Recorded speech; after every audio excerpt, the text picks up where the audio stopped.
नए माली साल का बजट आज कौमी असम्बली में पेश किया जाएगा। बजट का हुजूम 14,550 अरब रुपए तजवीज़ किया जा रहा है। माली खसारा GDP का 7.7% तजवीज़ किया गया है, जबकि टैक्स वसूलियों का हदफ 9,200 अरब रुपए और नॉन टैक्स रेवेन्यू का हदफ 2,800 अरब रुपए है। सब्सिडी का हुजूम तकरीबन 1,300 अरब रुपए रखे जाने का इम्कान है। सबसे ज़्यादा सब्सिडी तवानाई के शोबे के लिए रखी जा रही है, जो 976 अरब रुपए होगी। दस्तावेज के मुताबिक आइंदा माली साल 2023-24 का कौमी तरक्याती बजट 2,709 अरब रुपए है। आइंदा माली साल विफाक का तरक्याती बजट 1,150 अरब रुपए मुख्तस किया गया है। सूबों का तरक्याती बजट 1,559 मुख्तस करने की तजवीज़ की गई है। 1,559 अरब रुपए की बात की जा रही है कि सूबों का तरक्याती बजट ये है, और विफाकी तरक्याती बजट में 950 अरब रुपए PSDP के लिए रखने की तजवीज़ भी रखी गई है। ये भी तजवीज़ है कि विफाकी तरक्याती बजट में 200 अरब रुपए पब्लिक प्राइवेट पार्टनरशिप के तहत खर्च किए जाएंगे। एविएशन डिवीज़न के लिए 5 अरब 40 करोड़ रुपए का तरक्याती बजट तजवीज़ किया गया है। दस्तावेज के मुताबिक बोर्ड ऑफ इन्वेस्टमेंट के लिए 1 अरब 11 करोड़ रुपए का बजट तजवीज़ किया गया है। दस्तावेजात के मुताबिक काबीना डिवीजन के मंसूबों के लिए 90 अरब 12 करोड़ रुपए मुख्तस करने की तजवीज़ दी गई है। मौसमियाती तब्दीली डिवीजन के लिए 4 अरब 5 करोड़ रुपए मुख्तस करने की तजवीज़ है, जबकि कॉमर्स डिवीजन का तरक्याती बजट 1 अरब 10 करोड़ रुपए मुख्तस करने की तजवीज़ दी गई है। और दस्तावेजात के मुताबिक वजारत मवासलात का तरक्याती बजट 35 करोड़ रुपए रखने की तजवीज़ है, और वजारत दिफा का तरक्याती बजट 2 अरब 80 करोड़ रुपए तजवीज़ किया गया है, और वजारत दिफाई पैदावार के लिए 2 अरब रुपए तरक्याती बजट तजवीज़ किया गया है।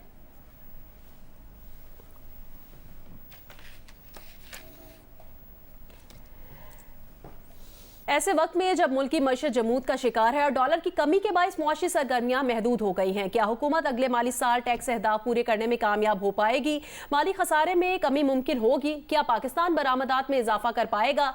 महंगाई में कमी हो सकेगी? बजट IMF को मुतमईन करेगा या अवाम को? जियो न्यूज़ की बजट ट्रांसमिशन में इन तमाम सवालात के जवाबात हासिल करने की कोशिश करेंगे। हमारे साथ मौजूद है माहिर मईशत खुर्रम शहजाद, टैक्स उमूर के माहिर ज़िशान मर्चेंट भी हमारे साथ हैं, और नायब सदर सार्क चैम्बर अंजुम नुसार भी हमारे साथ मौजूद हैं। इन सवालात के जवाबात जानने की हम आप सभी से कोशिश करेंगे। सबसे पहले खुर्रम शहजाद साहब, आपसे आगाज करेंगे गुफ्तगू का।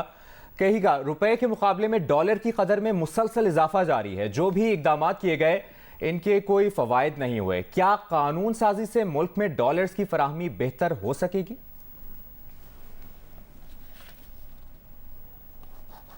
ये कि कानून साजी तो अपनी जगह होनी चाहिए, क्योंकि कानून साजी तो कानून तो अपनी जगह है, बट उसकी इम्प्लीमेंटेशन हमेशा जो है वो डिले होती है या होती नहीं है, और इफेक्टिव नहीं होते। कानून जो है उसकी इफेक्टिव इम्प्लीमेंटेशन नहीं होती, जिसकी वजह से होर्डिंग भी होती है और स्मगलिंग भी होती है और ग्रे मार्केट बहुत ज़्यादा ऑपरेट करती है।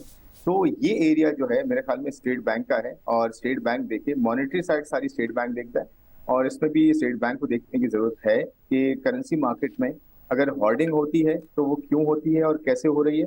और दूसरी बात ये, स्टेट बैंक ने कुछ महीनों पहले खुद जो है वो इंडस्ट्रीज को ये कहा था कि आप 365 डेज पर डेफर्ड बेसिस पे आप LC खोल के और पेमेंट आप करें, और अपनी खुद पेमेंट आप अरेंज करें अपनी सिस्टर कंसर्न्स के थ्रू या पेरेंट कंपनी के थ्रू, दुबई में या UAE में या जहाँ भी आपकी कंपनीज हैं।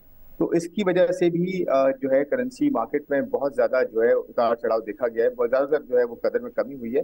उसकी एक बड़ी वजह ये है कि ज्यादातर फिर कंपनियां ये करती हैं कि अपनी ही कंपनियां दुबई या UAE में खुलती हैं और वहां से डॉक्यूमेंटेशन पूरी करती हैं, और यहाँ से हवाले के थ्रू जो है बहुत ज्यादा हुंडी हवाले के थ्रू बहुत ज्यादा डॉलर जो है वो जाते हैं। तो इसीलिए आप देखते हैं कि ओपन मार्केट में रेट बहुत ज्यादा ऊपर चला जाता है, जबकि इंटर बैंक में रेट जो है वो होता ही नहीं है, इतना हिलता ही नहीं है, इतना मूव नहीं करता। तो एक तो ये कि इंटर बैंक को ज्यादातर जो है वो मैनेज भी किया जाता है, लेकिन करेंसी मार्केट में जो है वो इतनी ज्यादा ये कह लें कि कानूनी तौर पे भी कार्रवाई नहीं होती, और वैसी मैनेजमेंट नजर नहीं आती, वैसी रेगुलेटेड मार्केट नजर नहीं आती। दूसरी बात ये है कि हज के सीजन वगैरह है, चल रहा है, डेफिनेटली उसकी वजह से भी एक प्रेशर आता है ओपन मार्केट में, जिसकी वजह से रेट में बहुत ज्यादा फर्क देखा जा रहा है।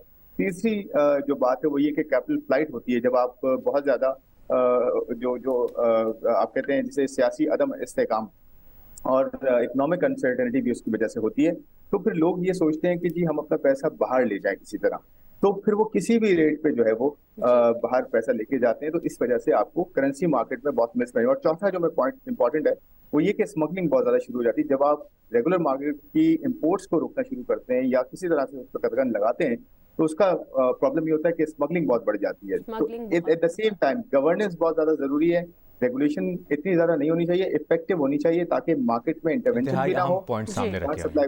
ठीक है, खुर्रम शहजाद साहब हमारे साथ रहिएगा। अंजुम निसार साहब भी हमारे साथ हैं। अंजुम निसार साहब, इक्तिसादी सर्वे के मुताबिक मैन्युफैक्चरिंग की शरह नमू मनफी 3.91% रही, जो पिछले साल 10.86% थी। आपके ख्याल में हुकूमत को इस साल बजट में ऐसे क्या इकदाम करने चाहिए कि मैन्युफैक्चरिंग के शोबे को तरक्की दी जा सके? जी, मैन्युफैक्चरिंग शोबे की अगर हमने तरक्की देखनी है, या हम एक्चुअली बिजनेस कम्युनिटी मांग क्या रही है, हम कोई किसी किस्म की सब्सिडी नहीं मांग रहे। सिर्फ हमारा जो बिजनेसमैन मांगता है वो मांगता है कि हमें लेवल प्लेइंग फील्ड दी जाए, और लेवल प्लेइंग फील्ड ना होने की वजह से आपने देखा आपकी जो एक्सपोर्ट्स भी जो है डिक्लाइन पे आई, आपकी जो कॉस्ट ऑफ डूइंग बिजनेस इतनी बढ़ गई है। एक तो मुझसे पहले दोस्त ने फरमाया कि एलसीज का ना खुलना, अब रॉ मटेरियल आपके पास नहीं होंगे तो आप सिस्टम किस तरह चलाएंगे? एलसी अगर आपकी नहीं खुलेगी, और उसके अगेंस्ट हमें सबको पता है कि जी आपका जो मार्कअप है वो 22% है, फिर उसके ऊपर बैंक के चार्जेस हैं, तो इतनी high cost of doing business, फिर आपकी इलेक्ट्रिसिटी प्राइस जो है वो बहुत ज्यादा है। तो वो इन हालात में देखें, आपने इंटरनेशनल मार्केट में भी और डोमेस्टिक मार्केट में भी इंपोर्टेड गुड्स के अगेंस्ट कम्पीट करना है। अगर आप कम्पीट नहीं कर सकेंगे कि मैन्युफैक्चरिंग कॉस्ट ज्यादा होगी, देखिए कहने को तो कहते हैं कि 22% प्लस जो है आपका जो बैंक के चार्जेस 30% आप मार्कअप दे रहे हो, लेकिन प्रोडक्टिविटी आपकी 1/3 हो गई है। उसका इम्पैक्ट मार्कअप का वो सिर्फ 25% नहीं है, वो बहुत ज्यादा है। तो इन हालात में जो हर बंदा इस वक्त अपनी सर्वाइवल की जंग लड़ रहा है, वो ये नहीं देख रहा है कि हमने काम बढ़ाना किस तरह है। इस वक्त जो ट्रफ के अगेंस्ट भी जो बहुत सारी मशीनरी बिलियंस ऑफ डॉलर्स की आई थी, वो भी सरप्लस आपकी पड़ी है, और किसी को समझ नहीं आ रही कि इस कॉस्ट पर हम कारोबार कर सकते हैं। असल मसला यही है कि सर्वाइवल की इस वक्त जंग लड़ी जा रही है, और देखना ही होगा हुकूमत किस तरह से बजट पर इम्प्लीमेंट करती है। ज़ीशान मर्चेंट साहब, आपसे ये जानना चाहेंगे कि बजट टैक्सेस में आपके ख्याल में किस तरह के इकदाम दरकार हैं? आज जो बजट पेश किया जाएगा उसमें मजीद ये कहा जा रहा है कि टैक्सेस लगाए जाने का इम्कान है, और इम्कान है कि 710 अरब रुपए के नए टैक्सेस लगाए जाएंगे। आपके ख्याल में बजट खसारे को काबू में लाया जा सकेगा? बिस्मिल्लाहिर्रहमानिर्रहीम। देखें, ये जो आप बात कर रहे हैं कि टैक्स नए लगाए जाएंगे, तो सवाल ये पैदा होता है कि ये वसूले किन से जाएंगे? क्या वही लोग जो पहले पाकिस्तान में टैक्स दे रहे हैं उन्हीं से लिए जाएंगे, या नए लोगों से भी टैक्स लिए जाएंगे? हमारे मुल्क का अलमिया ये है कि हमारे मुल्क में तकरीबन 23 से 24 करोड़ लोग हैं, और जो मार्च के महीने की जो एक्टिव टैक्स पेयर लिस्ट है उसके हिसाब से कोई 35 लाख लोगों ने टैक्स रिटर्न फाइल किया है। तो क्वेश्चन ये है कि आप जो भी टैक्स का टारगेट रख रहे हैं, क्या वो इन 35 लाख लोगों के लिए है, या इससे ज़्यादा लोगों के ऊपर आप टारगेट करते हैं? प्रॉब्लम ये है कि आपने इस साल का जो टैक्स का टारगेट जो अभी हम सुन रहे हैं वो 9,200 बिलियन का रखा है, और जो पिछले साल से तकरीबन 25% ज़्यादा है। सवाल मेरा ये है कि क्या इस साल का टैक्स टारगेट हम अचीव कर पा रहे हैं? तो उसका जवाब ये है कि नहीं। तो अगले साल कौन सा ऐसा हम फॉर्मूला पेश करने जा रहे हैं कि ये 9,200 को हम अचीव कर जाएंगे? क्वेश्चन ये है कि जो हम बजट बना रहे हैं वो मेरे ख्याल से 290 रुपए को डॉलर को बेस करके बना रहे हैं। तो सवाल ये पैदा होता है कि ये जो भी इक़दाम लिए जा रहे हैं, ये सिर्फ एक नंबर मुझे गेम तो नज़र आती है कि इसमें जो है आप ये इसको इतने % से बढ़ा दें। जब तक आप टैक्स बेस को नहीं बढ़ाएंगे, आप ये जो भी कोई प्रोजेक्शंस कर लें, ये फ्यूटाइल है, ये इम्पॉसिबल है टू अचीव, क्योंकि आपका टैक्स रेट जो रीजन है इस वक्त उसमें सबसे ज़्यादा है। आप ये कहते हैं कि इस वक्त 35% आप इनकम टैक्स दें, 1% जो है आप जो है CVT दें, 1% जो है 1 से 4% आप सुपर टैक्स दें, फिर आप जो है 7E जो डीम्ड रेंटल इनकम है वो टैक्स दें। तो आप तो उन्हीं लोगों को टारगेट कर रहे हैं ना कि जो आपके सिस्टम में लंगड़ा लूला टैक्स दे रहे हैं। आप नॉन फाइलर से कौन सा नया टैक्स ले रहे हैं? क्या ये सुपर टैक्स नॉन फाइलर से लिया जाता है? क्या ये ये जो CVT है ये नॉन फाइलर से लिया जाता है? क्या ये रेंटल इनकम का जो टैक्स है ये नॉन फाइलर से लिया जाता है? ये तो सिस्टम में है ही नहीं।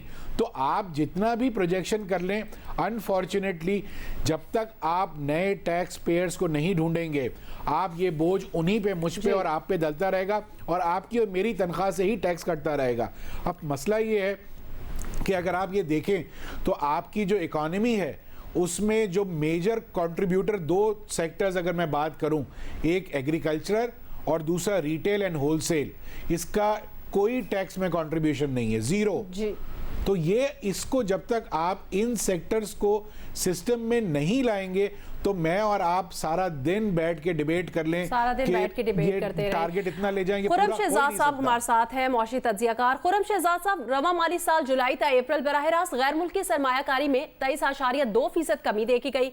आपके ख्याल में ऐसे क्या इकदाम किए जा सकते हैं जिससे गैर मुल्की सरमायाकारी में इजाफा हो? हुकूमत बरामदात में इजाफे के लिए क्या इकदाम करे? देखिए, बड़ा अच्छा क्वेश्चन है आपका। इसमें दो चीज़ें बड़ी इंपॉर्टेंट हैं ब्रॉडर एस्पेक्ट में। एक तो पॉलिटिकल स्टेबिलिटी बड़ी ज़रूरी है किसी मुल्क में भी सरमायाकारी के लिए, चाहे वो डोमेस्टिक इन्वेस्टर्स हों या बाहर वाले इन्वेस्टर्स हों, दोनों के लिए पॉलिटिकल स्टेबिलिटी बहुत ज़रूरी है। और दूसरा फिर पॉलिसी कंसिस्टेंसी, यानी कि इकोनॉमिक पॉलिसी की कंसिस्टेंसी बहुत ज़रूरी है। हम यू टर्न्स बहुत लेते हैं, हम जो है टैक्सेस में बहुत ज़्यादा जो है वो चेंजेस करते हैं। तो ये जो दो बड़े फैक्टर्स हैं, political stability and policy consistency, ये दोनों चीजें हमारे मुल्क में कई सालों से जो है वो स्टेबल नहीं रही है। तो जिसकी वजह से जो इन्वेस्टर है वो फिर ये सोचता है कि इस मुल्क में मैं जाऊंगा, इन्वेस्टमेंट करूं, तो मुझे ये नहीं पता कि मेरी इन्वेस्टमेंट सिक्योर है या नहीं है। मेरी इन्वेस्टमेंट के ऊपर मुझे ये भी करना है कि मुझे सिक्योरिटी भी अपनी इंश्योर करनी है, मुझे इन्वेस्टमेंट के लिए अपना इंफ्रास्ट्रक्चर भी खुद बिल्ड करना है, मुझे टैक्सेस भी बहुत ज़्यादा देने, मुझे कोई 15-20 जो है वो एजेंसीज के साथ भी डील करना है या जो भी प्लेटफॉर्म्स होते हैं उनके साथ डील करना है। तो मैं अपॉर्चुनिटी तो है इस मुल्क में बहुत ज़्यादा, लेकिन एट द सेम टाइम एक ऐसा मुल्क जहाँ पे अपॉर्चुनिटी थोड़ी सी कम हो लेकिन ये सारे फैक्टर्स ना हो कि पॉलिटिकल इंस्टेबिलिटी बहुत ज़्यादा है, अनसर्टेनिटी बहुत ज़्यादा है, बहुत ज़्यादा मुझे प्रोसेस से गुजरना पड़ रहा है, फिर मुझे करेंसी वॉलेटिलिटी इतनी मिलती है कि मैं जो है अगर $200 के डॉलर पे या इवन $300 पे जो है $300 के डॉलर पे जो है इन्वेस्ट करूं, तो मुझे ये नहीं पता कि महीने में जो है वो डॉलर 400 का हो जाएगा या 500 का हो जाएगा, तो मेरी तो इमीडिएट लॉस हो जाएगा। तो बहुत सारे फैक्टर्स हैं जो कि इन्वेस्टमेंट के लिए ब्रॉडर एस्पेक्ट में हमें ठीक करने हैं। हमें जो इन्वेस्टर की जो पूरी जर्नी है कि जहां से वो शुरू करता है इन्वेस्टमेंट लाने के लिए और जहां तक वो ला के इन्वेस्टमेंट फिर उस पर रिटर्न लेके जाता है, फिर मैं वापस लेके जा नहीं पाता। जब मैं वापस अपना पैसा लेके जाता हूँ, आप देखें इस वक्त डिविडेंड्स भी रुके हुए हैं कुछ हद तक, और प्रॉब्लम्स ये है कि मुझे स्टेट बैंक रोक देता है, मुझे रेगुलेटरी एजेंसीज रोक लेती हैं। आपको पता है दो बड़े फैक्टर्स जीडीपी का पोर्शन जो है वो बहुत ज्यादा अफेक्ट करते हैं। हमारी ब्यूरोक्रेटिक जो प्रोसेसेस हैं वो तकरीबन 70% तक कॉस्ट क्रिएट करते हैं जीडीपी का, और जो एक्स्ट्रा रेगुलेशंस हैं तो गवर्नमेंट का अपना। यही बात ज़ीशान मर्चेंट साहब से भी चाहेंगे कि वो भी अपना एनालिसिस इसमें ऐड करें। और जो बात करें खुर्रम शहजाद साहब, ज़ीशान मर्चेंट साहब, आप इसमें क्या ऐड करेंगे? किस तरह से गैर मुल्की सरमाकारी में इजाफा हो सकता है? और आप एग्री करते हैं जो इन्होंने कहा? देखिए, मैं बिल्कुल खुर्रम की बात से एग्री करता हूँ। इसमें जो उन्होंने जो मेन जो मूड पॉइंट रेस किया वो ये रेस किया कि आपकी पॉलिसीज कंसिस्टेंट होनी चाहिए। कोई भी इन्वेस्टर, चाहे वो डोमेस्टिक हो या वो फॉरेन इन्वेस्टर हो, वो 5 से 10 साल के कैश फ्लोज बनाता है, मिनिमम 5 साल और अदरवाइज 10 साल के कैश फ्लो बनाता है।